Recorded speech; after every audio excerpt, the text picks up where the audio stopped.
আমাদের জীবনটা কতই না কঠিন বলো তো বন্ধুরা, তাও আমরা সহজ করে যদি চালিয়ে নিই তাহলেই সহজ হয়ে যায়।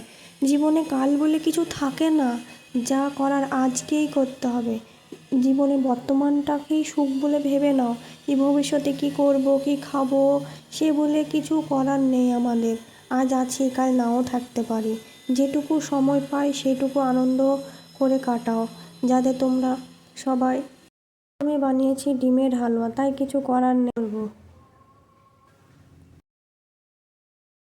পুরোটাই একসঙ্গে গুলিয়ে তারপরে কড়াইয়ে দিয়ে দিলাম। এরপর নাড়াচাড়া করতে করতে পুরোটা একটা ছানার মতো হয়ে যাবে। তারপরে এটাকে আবার আরও নাড়াচাড়া করে করে করে তারপরে আস্তে আস্তে দানা বেঁধে যাবে, একদম মিহি দানার মতো।